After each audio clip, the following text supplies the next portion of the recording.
Préquel explorant la création de la Chambre Blanche. À ce stade, le père de Kiyotaka est déjà un politicien travaillant sous les ordres de Nao Sensei. Il a gravi les échelons en acceptant les tâches les plus sales, mais maintenant, il regarde sans émotion son enfant nouveau-né qui est emporté. Ayano Kuji ordonne qu'on attende, soutient soigneusement la tête de Kiyotaka avant de demander qu'on prenne des photos, car cela fera une excellente publicité. Quelques années plus tôt, Ayano Kuji attendait dehors l'arrivée de Nao Sensei. Kamogawa veut savoir comment Ayano Kuji supporte cela tout le temps, ce qui le pousse à proclamer qu'il ne serait rien sans Nao Sensei. Un taxi arrive enfin, et une jeune femme en sort, suivie d'un homme beaucoup plus âgé. Ils escortent Nao Sensei dans une salle privée avant de passer à une autre pour eux-mêmes. Après un repas rapide, Ayano Kuji va aux toilettes où il repère Kijima, un rival politique émerge de Nao Sensei. Quelques instants plus tard, Kamogawa et Ayano Kuji sont appelés dans la salle privée où Nao déclare qu'Ayano Kuji est le premier, personne, qu'il a vu gravir les échelons avec succès. Le sujet passe ensuite à la popularité croissante de Kijima, liée principalement au nouveau lycée Advanced Nurturing High School. On leur remet une enveloppe contenant des documents pour quelque chose intitulé le « Plan de développement des ressources humaines ». C'est une idée radicale qui implique d'enseigner strictement aux enfants dès leur naissance. Bien que Kamogawa pense que personne ne renoncerait volontairement à son enfant, Ayano Kuji leur rappelle que des centaines d'enfants sont abandonnés chaque année, et en plus, les puissants ont souvent des enfants avec des maîtresses qu'ils préfèrent cacher au monde. Puisqu'ils auront besoin de financement, Nao suggère qu'ils aillent voir Sakayanaji, un homme d'affaires et le fils de la personne qui dirige le lycée Advanced Nurturing High School. Ayano Kuji accepte volontiers cette mission, mais on lui dit que le nom de Nao Sensei ne peut pas être lié à ce projet. Juste avant, un garde du corps inconnu entre dans la pièce et distribue sa carte de visite. Après être entré dans un immense manoir, Ayano Kuji est accueilli par un homme du même âge. Ils échangent une conversation superficielle avant qu'Ayano Kuji déclare qu'il a besoin d'une connexion au monde des affaires pour trouver des investisseurs. Il révèle ouvertement le plan, disant que c'est tout pour le bénéfice de l'avenir du Japon, ce qui pousse Sakayanaji à se demander pourquoi il ne devrait pas le rapporter à Kijima Sensei. Ayano Kuji déclare qu'il fait confiance au jugement de Nao Sensei, suivi de Sakayanaji acceptant de l'aider, et tout ce qu'il veut en retour est une place au premier rang une fois que le projet sera opérationnel. Un Ayano Kuji avec la gueule de bois se réveille avec Kamogawa entrant sans invitation dans son bureau. Apparemment, il a trouvé l'installation parfaite. Comme il demande s'il a pris en compte toutes les rénovations nécessaires, il est confronté à une liste détaillée, et Kamogawa se demande s'ils ont sécurisé des enfants. Ayano Kuji demande s'il est prêt à devenir un criminel, donc Kamogawa choisit l'ignorance. Dans un nightclub, Ayano Kuji s'assoit dans une salle privée et s'endort presque immédiatement. Il est réveillé par Mika, une ancienne petite amie qui pense qu'Ayano Kuji devrait vraiment essayer de se détendre un peu. Cependant, il lui remet des photos en demandant si elle connaît l'un de ces hommes. Mika ne les reconnaît pas, mais une de ses collègues oui. Ayano Kuji lui demande de faire connaissance avec les 7 tout en gardant Nao Sensei heureux. Il lui paie ensuite le montant convenu avant de partir, même si Mika souhaite qu'il reste un peu plus longtemps. Plusieurs mois plus tard, Kamogawa entre à nouveau dans son bureau, cette fois en s'exclamant que l'installation est terminée. Ayano Kuji se demande comment cela a été fait si vite, ce qui est dû à quelques menaces bien placées. D'un autre côté, Kamogawa n'arrive pas à croire qu'Ayano Kuji a réussi à rassembler 400 millions de yens d'investisseurs. Il est alors révélé que cette installation sera connue sous le nom de Chambre Blanche, suivie d'eux attendant l'arrivée du premier interviewé. Pile à l'heure prévue, So entre, pas exactement habillé pour l'occasion. Il ne pense pas que l'apparence compte tant que ça, car son parcours parle pour lui. Cependant, Ayano Kuji se fiche de ses réalisations, il veut connaître l'histoire de vie de So. On découvre qu'il a perdu sa licence médicale et vit une vie solitaire depuis. Il ne regrette pas ses choix de vie, mais admet ouvertement être encore contrarié que ses collègues l'aient vendu. Ayano Kuji lui offre alors le poste. Tous les interviewés se révèlent être des experts dans leurs domaines respectifs, mais aussi des êtres humains douteux. Ils sont sur le point de dîner quand Ayano Kuji décide soudain d'appeler ce garde du corps. Il est accueilli avec une chaleur excessive, ce qui le pousse à soupçonner que Tsukishiro a été ordonné de surveiller le projet. Bien sûr, il ne l'admettra pas et demande plutôt s'ils peuvent se rencontrer. Il est révélé que Tsukishiro sait tout sur le projet Chambre Blanche et qu'il a été demandé d'observer et d'assister si nécessaire. Ayano Kuji sort alors un journal accusant Tsukishiro d'avoir tué un journaliste récemment trouvé mort. Il ne le nie pas, mais demande si Ayano Kuji est en colère que Nao Sensei ne lui ait pas donné ce travail. Tsukishiro sort ensuite un dossier contenant une description détaillée de la vie d'Ayano Kuji. Après en avoir discuté un moment, Tsukishiro révèle un autre dossier contenant le CV de Suzukake Tanji. Il sort ensuite, croisant Suzukake en passant. Une interview abrupte et brève a lieu, se terminant par Suzukake déclarant que la chambre blanche est sa scène parfaite. Avec tout le monde maintenant sur la même longueur d'onde, Ayano Kuji donne rapidement des ordres. Mince, désolé, mauvaise vidéo. 3 mois plus tard, les chercheurs se réunissent pour décider d'un programme. Le problème est que tous les 4 pensent qu'une approche différente est la meilleure, et aucun n'est prêt à compromettre. Pour résoudre cela, Ayano Kuji assigne à Ishida, So et Suzukake 5 enfants chacun, tandis que Tabushi supervise tout le monde. Après 3 années complètes, les enfants passeront un examen complet, et celui dont le groupe réussit le mieux deviendra le leader. Bien sûr, aucun d'eux ne conteste ce plan, car aucun ne croit pouvoir perdre. La chambre blanche est active depuis 3 ans, ce qui a augmenté l'influence d'Ayano Kuji. À l'intérieur, il parle avec Sakayanagi en attendant le début du test. Cela commence avec ses enfants de 3 ans remplissant diligemment un examen écrit qui inclut des problèmes de niveau élémentaire. Les groupes d'Ishida et de So semblent presque identiques, bien que les enfants de Suzukake paraissent presque robotiques. Ishida se demande comment c'est possible, pour que Suzukake révèle qu'il a utilisé des punitions sévères pour forcer leur cerveau à mûrir rapidement. Sakayanagi est horrifié par cette explication et lui dit de garder ses opinions pour lui.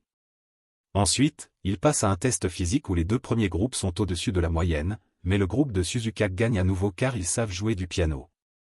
Il est évident que le groupe de Suzukake est supérieur en termes de compétences, mais il admet même que leur manque total d'émotion deviendra sûrement un problème plus tard. Cela dit, tous les 3 chercheurs veulent voir jusqu'où ils peuvent pousser l'humanité, donc Ayano Kuji nomme Suzukake comme leader, ce qui pousse Sakayanagi à quitter la pièce. Un peu plus tard, Ayano Kuji demande sincèrement l'opinion de Sakayanagi. Il admet que ses enfants sont dans les 10% les meilleurs du monde, mais il ne voit pas comment ils s'intégreront à la société sans émotion. Le but de la chambre blanche est de former des enfants pour qu'ils soient littéralement les meilleurs du monde, mais Sakayanagi pense qu'il devrait se concentrer sur donner une meilleure vie aux enfants. Ayano Kuji proclame que c'est exactement ce qu'il essaie de faire, donc Sakayanagi lui souhaite bonne chance, même s'il ne le croit pas pleinement. Maintenant, Ayano Kuji sait qu'il a besoin d'encore plus d'investisseurs, et il se souvient que Nao Sensei lui a dit un jour que le sacrifice de soi est la clé du succès. Lors d'une autre visite à Mika, il lui demande combien de temps elle compte continuer ce travail. Elle est consciente que sa jeunesse s'estompe, mais elle ne sait pas quoi d'autre faire. Ayano Kuji lui offre alors un dernier travail, l'épouser pour une période et même avoir son enfant. Bien sûr, il prévoit de la payer une très grosse somme d'argent, mais elle ne peut s'empêcher de se demander pourquoi il l'a choisie elle. C'est parce qu'elle est exceptionnellement bonne pour mentir, ce qui lui permettrait de jouer le rôle d'une épouse de politicien. En plus, elle est une personne, comme Ayano Kuji, ce qui signifie que leur enfant aurait une génétique médiocre, en faisant l'exemple parfait de ce que la chambre blanche peut accomplir. Avec la naissance de leur fils, Mika reçoit 50 millions de yens en cash. Elle déclare qu'Ayano Kuji ne se soucie vraiment pas de son enfant, et il lui demande si elle se sent soudain maternelle. Elle signe l'enfant sans hésitation, bien qu'elle se demande ce qui lui arrivera. Ayano Kuji lui dit de ne pas s'inquiéter et la remercie d'avoir gardé son petit ami secret tout ce temps. Mika veut savoir si Ayano Kuji aurait pu tomber amoureux d'elle, mais il répond seulement qu'il apprécie tout le travail qu'elle a fait pour lui, puis se tourne pour partir. Mika dit son dernier au revoir, suivi d'Ayano Kuji lui permettant de nommer leur garçon. Un moment plus tard, Tsukishiro dit qu'elle semblait gentille et offre de l'éliminer avant de penser à la vie très rude que Kiyotaka vivra sûrement à la chambre blanche.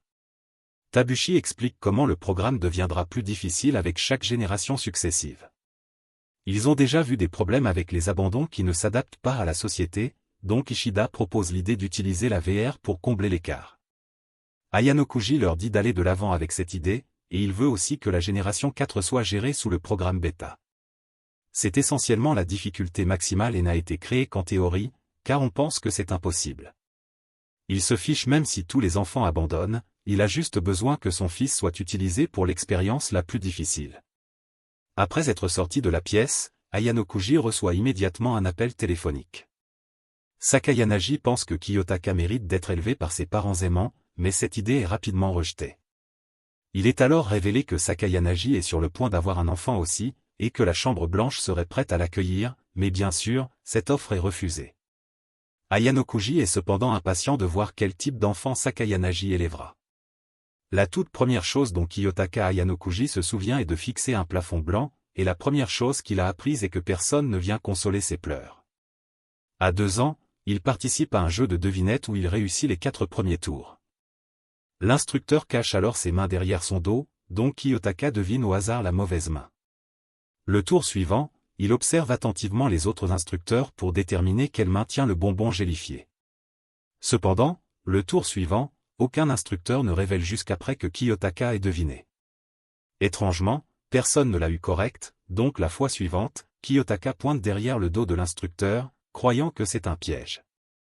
Il avait tort, mais les chercheurs n'arrivent pas à croire qu'un enfant de 2 ans soit capable d'une pensée aussi abstraite. À l'époque, Kiyotaka ne comprenait pas ce qui se disait, mais il a mémorisé cette conversation pour y repenser plus tard. À 4 ans, les enfants passent un examen écrit où ils sont notés sur la précision et l'écriture. Seuls 61 des 74 enfants restent, et bien que Kiyotaka ait commencé à la 24e place, il a pris la première place sur les 4 derniers examens. Passant au judo, les enfants sont impitoyablement et répétitivement projetés au sol.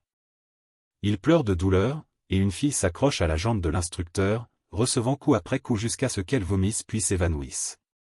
Elle est rapidement traînée hors de la pièce tandis que Kiyotaka pense que la seule option est de s'améliorer jusqu'à ce qu'on ne puisse plus perdre. Quand il s'agit de matchs contre les autres enfants, Kiyotaka est à 127-17 avec une série de 67 victoires. Un garçon nommé Shiro a en fait un meilleur record, bien que deux soient à égalité 1-1 l'un contre l'autre. Maintenant à 5 ans, la 4e génération a été réduite à 50. Ils s'assoient tous autour d'une grande table pour dîner, pourtant les enfants ne se parlent jamais. Cependant, une fille nommée Yuki murmure soudain qu'elle n'aime pas les carottes et demande l'opinion de Kiyotaka. Il ne pense à la nourriture qu'en termes de nutrition, mais Shiro déclare qu'il ne les aime pas non plus. Puis, après le dîner, ils ont du temps libre où Yuki trébuche sur ses propres pieds, et c'est la première fois que Kiyotaka voit quelqu'un rire ou sourire. Chaque jour, les enfants passent par la même routine rigoureuse, et dans le peu de temps libre qu'ils ont, Kiyotaka choisit simplement d'observer ses pairs. Au fil du temps, la difficulté augmente, ce qui cause de plus en plus d'abandon. Kiyotaka réalise éventuellement que la difficulté des examens est basée sur le score le plus élevé du test précédent. À cause de cela, Kiyotaka commence à baisser délibérément ses scores au test, ce qui le fait être abruptement sorti de la salle d'examen. Ayanokuji l'accuse de retenir délibérément comme moyen de faciliter les choses pour ses amis, bien que Kiyotaka le nie. Il demande pourquoi il n'obtient pas un score parfait, ce qui le pousse à déclarer que c'est plus efficace en temps de laisser des réponses vides puisqu'ils savent déjà qu'il peut faire parfaitement. Il l'accuse de sentir de la camaraderie envers les autres, mais il rejette froidement cela, expliquant que sa motivation est de vouloir apprendre de leurs erreurs. De plus, Kiyotaka est bien conscient que les scores n'importent pas vraiment, car c'est aux instructeurs de décider quand et où quelqu'un abandonne. Les chercheurs sont impressionnés par son raisonnement, et Ayanokuji l'avertit qu'il est stupide de ne pas utiliser toute sa puissance. En atteignant 6 ans, ils sont introduits aux lunettes VR, et c'est la première chose à propos de la Chambre Blanche que Kiyotaka n'aime vraiment pas. On leur enseigne l'histoire, comment le monde fonctionne, et même des techniques d'observation via la réalité virtuelle. Bien qu'un jour pendant ce cours, il y ait un dysfonctionnement et les enfants sont escortés hors de la pièce 1-1. Kiyotaka s'assoit tandis que les instructeurs placent 5 cartes sur la table avant de procéder à deviner chaque carte. L'instructeur fait cela 10 fois au total, puis déclare qu'il est temps pour Kiyotaka de commencer à deviner.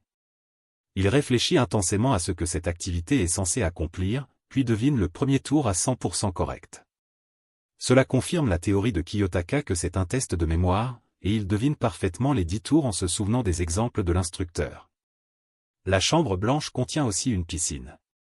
Après les leçons, ils ont 30 minutes de natation libre pendant lesquelles Yuki félicite Kiyotaka d'avoir la surpassé et d'être devenu le nageur le plus rapide. Il se plaint cependant d'être encore plus lent que l'instructeur et donne même des conseils à Yuki sur comment s'améliorer. Kiyotaka pense alors à comment Yuki et Shiro sont tous deux constamment plus talentueux que lui, mais il manque de sa capacité à apprendre et s'adapter rapidement. Il continue une conversation maladroite, ce qui pousse Kiyotaka à se demander comment elle est si bonne pour converser. Yuki n'est pas sur elle-même. Kiyotaka demande alors comment elle peut sourire, mais elle dit juste que c'est facile de rire quand elle est avec lui. À un certain point, les chercheurs ont découvert pourquoi Kiyotaka est tellement meilleure que les autres. Vous voyez, la plupart des enfants ne se souviennent pas des premières années de leur vie, mais Kiyotaka semble se souvenir de chaque détail. Cette mutation génétique innée lui donne plus d'années d'expérience, ce qui l'a sans doute rendu un génie naturel. Ce n'est pas ce qu'Ayanokuji voulait entendre, donc il leur rappelle que la chambre blanche est censée transformer des gens ordinaires en génies, pas montrer ce qu'un génie naturel peut faire. Ishida suggère de comparer les autres générations à Kiyotaka comme moyen de les motiver. Le problème est que l'écart de compétences est bien trop grand, mais ils peuvent toujours truquer ses scores pour le rendre plus atteignable. Un moment plus tard, Ayanokuji observe Sakayanagi via un moniteur. Sa fille est au-delà intriguée par les étudiants de la chambre blanche, bien qu'elle pointe qu'on ne peut pas dire s'ils n'ont pas juste été nés génies. Cette réponse profonde ne convient pas à un enfant si jeune, suivi d'Arizu demandant si Kiyotaka a une génétique forte. Sakayanagi dit franchement non, bien que son père soit définitivement l'une des personnes les plus ambitieuses qu'il ait rencontrées. Cette jeune fille jure alors de prouver qu'il n'est pas possible de créer artificiellement un génie. Oh, et elle veut aussi apprendre à jouer aux échecs. Éventuellement, la 4e génération est réduite à seulement 3 enfants, Kiyotaka, Yuki et Shiro. Pendant un examen écrit, Yuki commence à trembler nerveusement juste au moment où les instructeurs entrent dans la pièce. Elle court vers Kiyotaka en lui demandant de la sauver, mais bien sûr, il ne fait rien. Yuki s'exclame qu'elle essaiera plus fort la prochaine fois, ce qui le pousse à demander pourquoi elle n'a pas donné son maximum cette fois, bien qu'elle soit physiquement traînée hors de la pièce.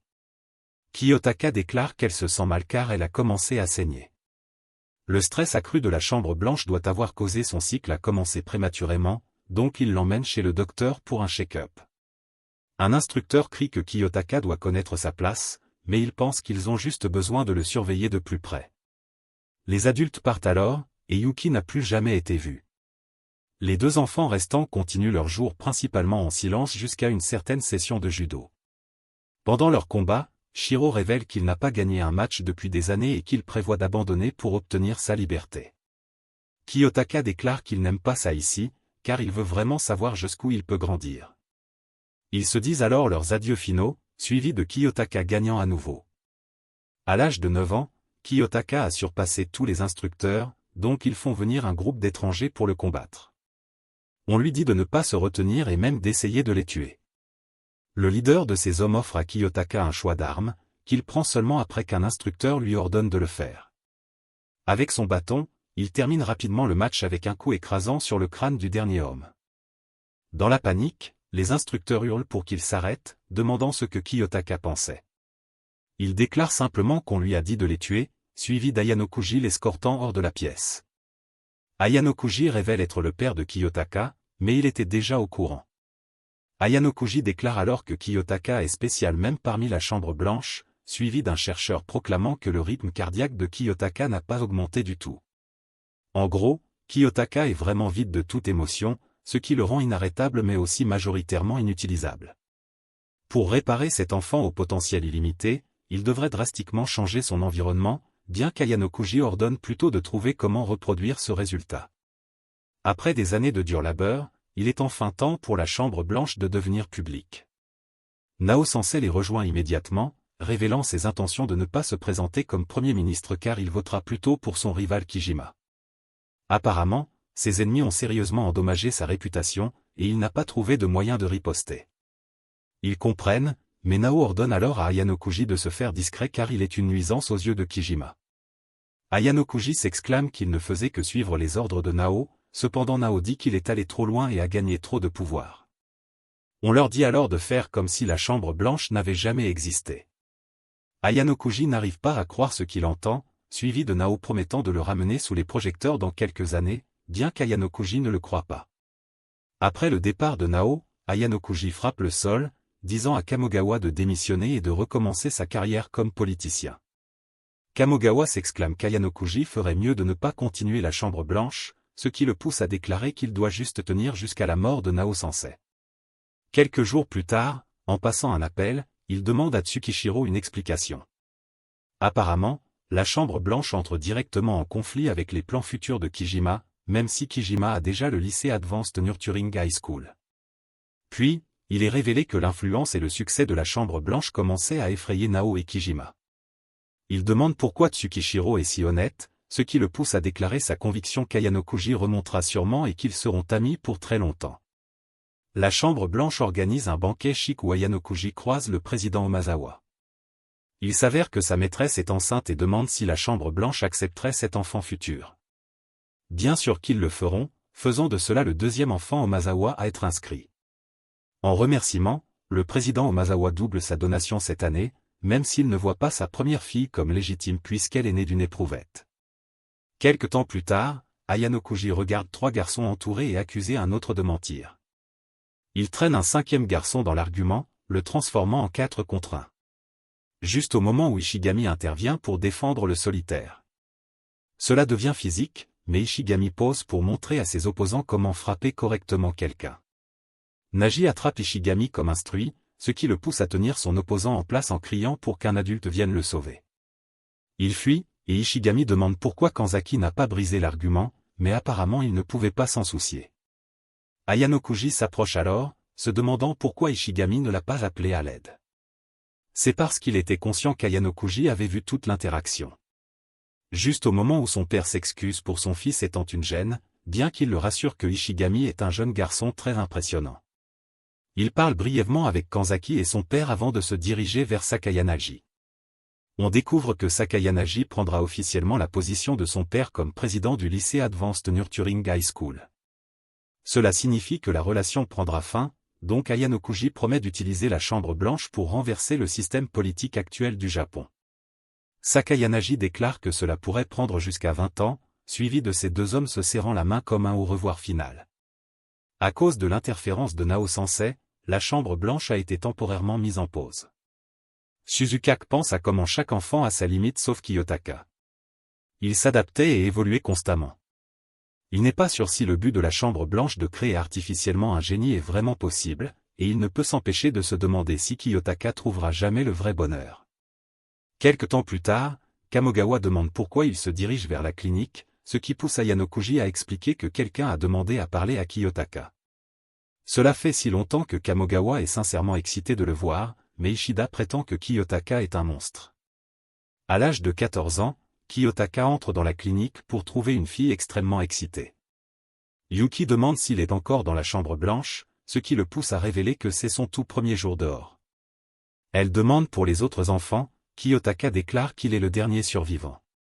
Juste au moment où elle commence à paniquer en repensant à son temps là-bas, réalisant que sa présence ne bénéficie à personne, Kiyotaka essaie de partir, mais son père bloque son chemin. Yuki prétend qu'elle va bien et veut lui parler, mais Kiyotaka déclare qu'elle serait mieux en l'oubliant.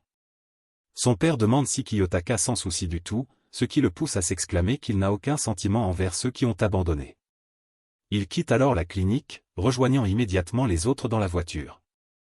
Ayanokuji dit que Kiyotaka reprendra ses études une fois que la Chambre Blanche sera de nouveau opérationnelle, bien qu'il n'ait aucun moyen de savoir que Kiyotaka préparait déjà ses propres plans. Plus tard, Kamogawa demande ce qui est prévu pour l'avenir de Kiyotaka. Il pense à le faire prendre en charge la Chambre Blanche, mais il ferait aussi un politicien décent, vous savez, puisqu'il est si obéissant. Tsukishiro entre alors dans la voiture, suivi d'Ayanokuji révélant son prochain plan. Ayanokuji veut voir jusqu'où il peut aller et veut aussi profiter du lycée Advanced Nurturing High School de Kijima. Puis, c'est environ 1 an plus tard que Kiyotaka s'inscrit lui-même à NHS.